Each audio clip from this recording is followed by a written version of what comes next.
श्री हरि बोलो ग्रंथराज श्रीमद्भगवद्गीता जी की जय। श्री परमात्मने नमः।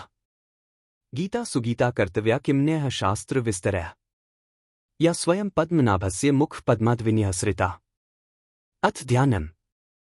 शांताकारं भुजगशयनं पद्मनाभ सुरेशं विश्व आधारं गगन सदृशं मेघवर्ण शुभांगम लक्ष्मीकान्तं कमलनयन योगिभिः ध्यान गम्यं वंदे विष्णुं भवभयहरं सर्वलोकैकनाथम्।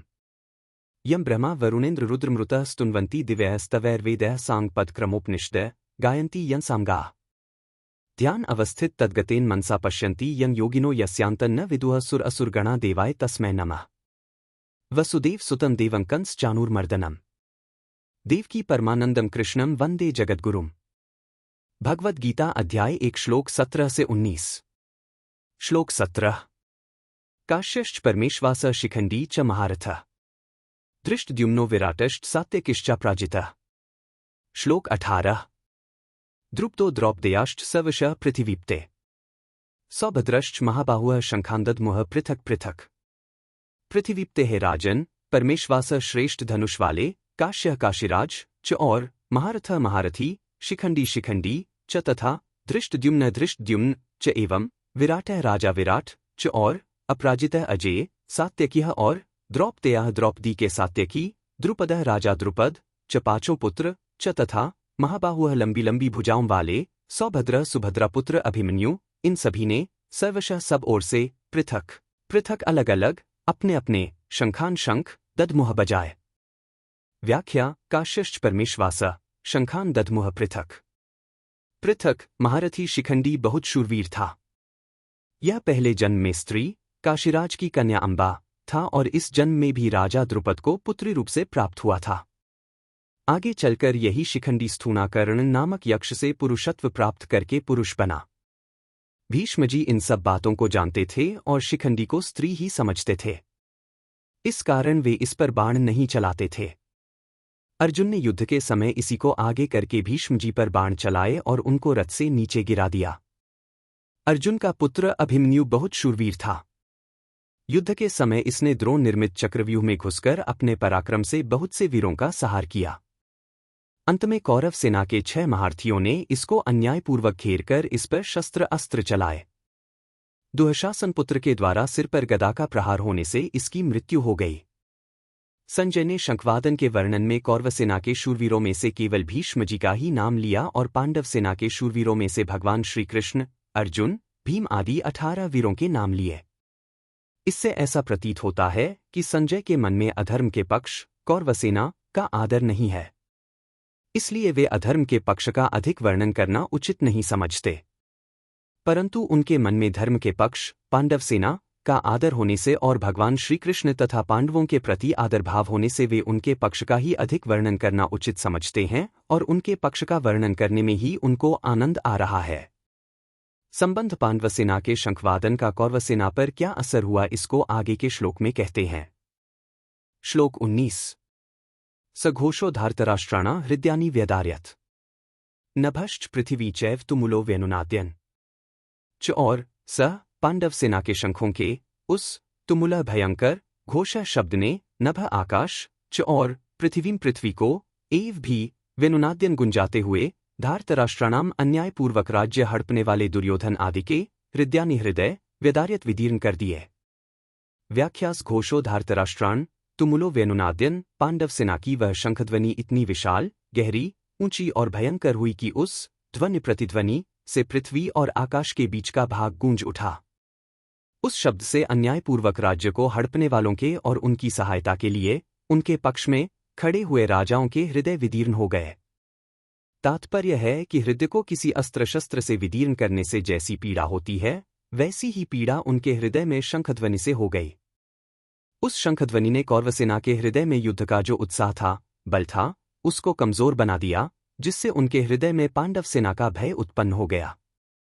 संजय ये बातें धृतराष्ट्र को सुना रहे हैं। धृतराष्ट्र के सामने ही संजय का धृतराष्ट्र के पुत्रों अथवा संबंधियों के हृदय विदीर्ण कर दिए ऐसा कहना सभ्यतापूर्ण और युक्ति संगत नहीं मालूम देता। इसलिए संजय को धार्तराष्ट्राणाम न कहकर तावकीनानाम आपके पुत्रों अथवा संबंधियों के ऐसा कहना चाहिए था, क्योंकि ऐसा कहना ही सभ्यता है। इस दृष्टि से यहाँ धार्तराष्ट्राणाम पद का अर्थ जिन्होंने अन्यायपूर्वक राज्य को धारण किया ऐसा लेना ही युक्तिसंगत तथा सभ्यतापूर्ण मालूम देता है।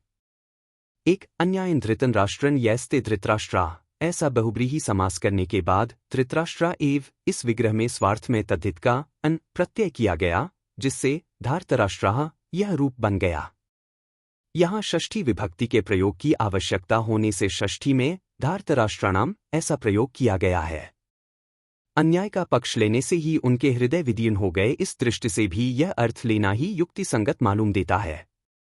यहाँ शंका होती है कि कौरवों की 11 अक्षौहिणी सेना के शंख आदि बाजे बजे तो उनके शब्द का पांडव सेना पर कुछ भी असर नहीं हुआ, पर पांडवों की 7 अक्षौहिणी सेना के शंख बजे तो उनके शब्द से कौरव सेना के हृदय विदीर्ण क्यों हो गए? इसका समाधान यह है कि जिनके हृदय में अधर्म, पाप, अन्याय नहीं है, अर्थात जो धर्मपूर्वक अपने कर्तव्य का पालन करते हैं, उनका हृदय मजबूत होता है, उनके हृदय में भय नहीं होता। 2 दुर्योधन के पक्ष में 11 अक्षौहिणी सेना का होना संभव ही नहीं था, परंतु जब पांडव वनवास में चले गए तब दुर्योधन ने धर्मराज युधिष्ठिर की राज्य करने की नीति को अपनाया। जैसे युधिष्ठिर जी अपना कर्तव्य समझकर प्रजा को सुख देने के लिए धर्म और न्यायपूर्वक राज्य करते थे, ऐसे ही दुर्योधन ने भी अपना राज्य स्थापित करने के लिए, अपना प्रभाव जमाने के लिए प्रजा के साथ युधिष्ठिर के समान बर्ताव किया। 13 वर्ष तक प्रजा के साथ अच्छा बर्ताव करने से युद्ध के समय बहुत सेना जुट गई, जो कि पहले पांडवों के पक्ष में थी और पांडवों को चाहती थी।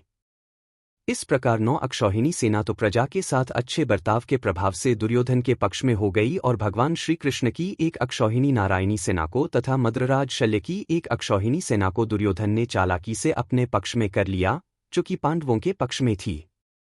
अतः दुर्योधन के पक्ष में 11 अक्षौहिणी सेना और पांडवों के पक्ष में 7 अक्षौहिणी सेना थी। न्याय का पक्ष होने से उनमें उत्साह होता है, शूरवीरता होती है।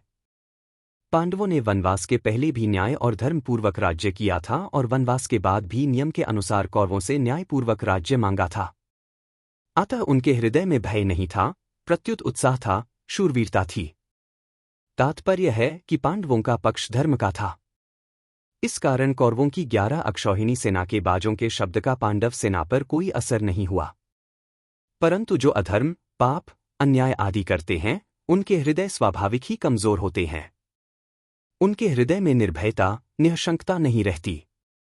उनका खुद का किया पाप, अन्याय ही उनके हृदय को निर्बल बना देता है। अधर्म अधर्मी को खा जाता है। दुर्योधन आदि ने पांडवों को अन्यायपूर्वक मारने का बहुत प्रयास किया था।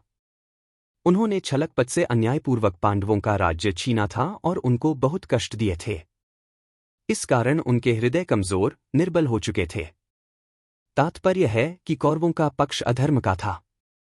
इसलिए पांडवों की 7 अक्षौहिणी सेना की शंखध्वनि से उनके हृदय विदीर्ण हो गए, उनमें बड़े जोर की पीड़ा हो गई। इस प्रसंग से साधक को सावधान हो जाना चाहिए कि उसके द्वारा अपने शरीर, वाणी, मन से कभी भी कोई अन्याय और अधर्म का आचरण न हो। अन्याय और अधर्म युक्त आचरण से मनुष्य का हृदय कमजोर, निर्बल हो जाता है। उसके हृदय में भय पैदा हो जाता है। उदाहरणार्थ, लंकाधिपति रावण से त्रिलोकी डरती थी। वही रावण जब सीता जी का हरण करने जाता है, तब भयभीत होकर इधर उधर देखता है। 3 सून बीच 10 कंधर देखा। आवा निकट जति के बेशा। जाके डर सुर असुर डेराही। निसी न नींद दिन अन्न न खाही। इसलिए साधक को चाहिए कि वह अन्याय धर्मयुक्त आचरण कभी न करे। संबंध धृतराष्ट्र ने पहले श्लोक में अपने और पांडु के पुत्रों के विषय में प्रश्न किया था। उसका उत्तर संजय ने दूसरे श्लोक से 19वें श्लोक तक दे दिया।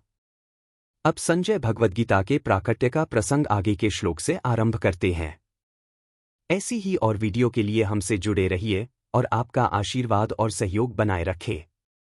अगर हमारा प्रयास आपको पसंद आया तो चैनल को सब्सक्राइब करें और अपने स्नेहीजनों को भी शेयर करें।